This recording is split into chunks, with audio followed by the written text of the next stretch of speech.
দেখো আমি বোর্ডে একটি উদ্দীপক লিখে রাখছি। এই প্রশ্নটি রাজশাহী ক্যাডেট কলেজ 2025 সালের এইচএসসি টেস্ট পরীক্ষার্থীদের টেস্ট পরীক্ষা এসেছিল।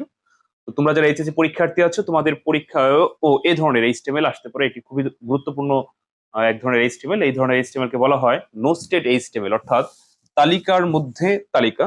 তো আমি এখনই সম্পূর্ণ সমাধান করে দিচ্ছি, তোমরা আমার সাথে মেলাও, বোঝানোর চেষ্টা করো। যদি বুঝতে সমস্যা হয় আমাকে কমেন্টে জানাবে, বা বুঝতে পারছো কিনা তাও জানাবে। আর এছাড়াও তোমরা যারা এইচএসসি পরীক্ষার্থী আছো, যে ব্যাচের হও না কেন, 25 26 বা যে কোনো ব্যাচের হও না কেন, তোমরা চাইলে ঘরে বসে অনলাইনে আমার কাছে আইসিটি পড়তে পারো। যদি তোমার হাতে 1 2 মাস 3 মাস যতটুকু সময় থাকে থাকুক, অতটুকু সময়ের মধ্যেই পুরো বই কমপ্লিট করে দেবে ইনশাল্লাহ। বোর্ড পরীক্ষার আগ রাত পর্যন্ত ক্লাস করার সুযোগ, অর্থাৎ নিজেকে নিজে যাচাই করতে পারো। ধরো তুমি আইসিটি তে পাশ ফেললে দুশ্চিন্তায় আছো, যদি এই লেভেলেরও থাকো তাও কোনো সমস্যা নেই, এতদিন লাগবেও না তোমার আইসিটি কমপ্লিট করার করতে। মানে বিশ্বাস রাখতে পারো, আর আমি দায়িত্ব নিয়ে ইনশাল্লাহ কমপ্লিট করে দিব। তো বিস্তারিত জানতে আমার এই নতুন হোয়াটসঅ্যাপ নাম্বার এসএমএস দিও। তো যেটি বলছিলাম যে এই প্রশ্নটির উদ্দীপক, মানে এই প্রশ্নটি আমি এখন তোমাদের সমাধান করে দিব। তো আমি উদ্দীপকটা লিখে রাখছি বোর্ডে। তো তোমরা জানো যে কোনো এইচটিএমএল হচ্ছে বেসিক ট্যাগ। বেসিক ট্যাগ লিখতেই হবে, তারপরে হচ্ছে উদ্দীপকের উপর ডিপেন্ড করতে হবে যে কি হবে।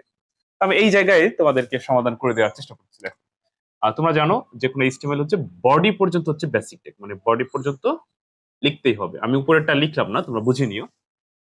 আচ্ছা, বডি পর্যন্ত তুমি লিখলা। লেখার পর এখন আমরা উদ্দীপকে দেখতে পাচ্ছি যে তালিকা আকারে এইচটিএমএল আছে।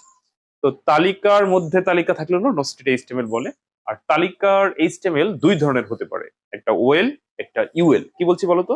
ওএল অথবা ইউএল। এখন প্রশ্ন হচ্ছে ওএল কি আর ইউএল কি? বা তুমি আমাকে প্রশ্ন করতে পারো, স্যার আমরা কখন ওএল ব্যবহার করব, কখন ইউএল ব্যবহার করব? অনেকেই এইচটিএমএল পারো, তালিকা তৈরি করতে পারো, কিন্তু এই ওএল আর ইউএল এইখানে গুলিয়ে ফেলো। আচ্ছা, এবার আমি তোমার হয়ে মানে তোমার হয়ে আমাকে নিজেকে নিজে প্রশ্ন করলো, আমি আবার তোমাকে উত্তর দিচ্ছি। তুমি প্রশ্ন করলো, স্যার ওএল কি?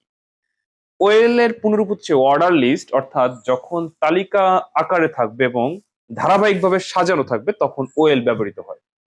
আবার যখন তালিকা আকারে আছে বাট ধারাবাহিকভাবে সাজানো নাই, তালিকা আকারে আছে, তখন ইউএল হয়। যেমন একটু লক্ষ্য করে বোর্ডে আমরা দেখতে পাচ্ছি এ বি সি ডি, অর্থাৎ একটা তালিকা আকারে আছে, ধারাবাহিক আছে এবিসিডি, এখানে ওএল হবে।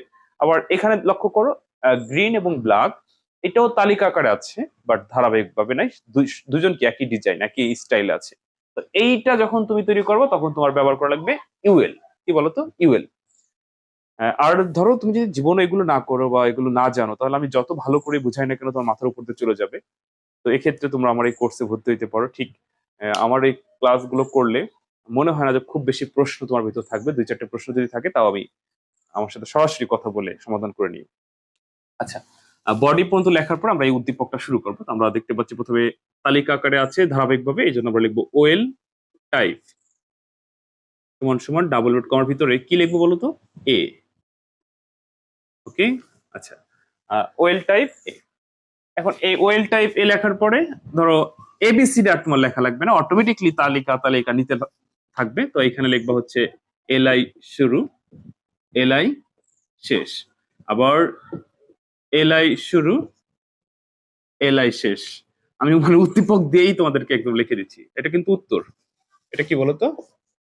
উত্তর। আচ্ছা, এরপর আবার এলআই শুরু, এলআই শেষ। এই জায়গায় এসে একটা প্যাচ লেগে গেল, তাই না? যে স্যার এটা আমাকে কিভাবে করব? আচ্ছা, একটু মনোযোগ, একটু মনোযোগ থাকো। তুমি এই ধরনের এইচটিএমএল এ এলআই শুরু করছো, এইটার কাজ করে এলআই শেষ করতে পারো, অথবা এখানে শেষ করলেও হবে। আচ্ছা, এবার হচ্ছে এটা তালিকা আকারে আছে কিন্তু ধারাবাহিক ভাবে নাই, তাহলে এইটার জন্য তোমাকে কমান্ড দিতে হবে হচ্ছে ইউএল টাইপ। নতুন করে কমান্ড ইউএল টাইপ সমান সমান ডাবল ব্রেড কমার ভিতরে কি লিখবো? এই ধরনের ডিজাইন থাকলে ডিআইএসসি ডিক্স। আচ্ছা, এবার আবার এটার জন্য এলআই শুরু, এলআই শেষ, আবার এখানে এলআই শুরু, এখানে এলআই শেষ। এবার ওই যে ইউএল শুরু হয়েছিল, এখন আমরা ইউএল শেষ করব। কেন ইউএল শেষ করবো বলতো? কারণ আমাদের এই ইউএল টাইপের দুইটা মাত্র তথ্য ছিল, গ্রিন এবং ব্ল্যাক। এটার কাজ হয়ে গেল, এখন ওই ইউএল শেষ। এখন নতুন করে আবার সেই ফরম্যাটে আমরা ফিরে গেলাম, এলআই শুরু, এলআই শেষ। দেখছো? আচ্ছা, আর ওই যে প্রথমে ওএল শুরু করছিলাম, ওই ওএলটা শেষ। এই জায়গায় তোমাদের একটা প্রশ্ন থাকতে পারে, স্যার টি টি এটার এলআই শুরু, এই এলআইটা কি এখানে শেষ হবে নাকি এই ইউএল এর পরে শেষ হবে? তুমি এইখানে শেষ করলেও হবে, এইখানে শেষ করলেও হবে, কোনোটা ভুল না, দুটোই সঠিক। আচ্ছা, এরপরে হচ্ছে বডি শেষ, তারপরে এইচটিএমএল শেষ হয়ে গেল। এই যে এতটুকু করলাম, 3-3 পেয়ে গেল। তো এই প্রশ্নটি রাজশাহী ক্যাডেট কলেজে এসেছিল। তোমাদের পরীক্ষায় এরকম প্রশ্ন আসতে পারে, আশা করি তোমরা বুঝতে পারছো। এরপর যদি কোনো বুঝতে সমস্যা হয় অবশ্যই আমাকে কমেন্টে জানিও। তো ঠিক আছে, ভালো থেকো, পরবর্তী কোনো ক্লাসে তোমাদের সাথে আবার কথা হবে। আল্লাহ হাফেজ।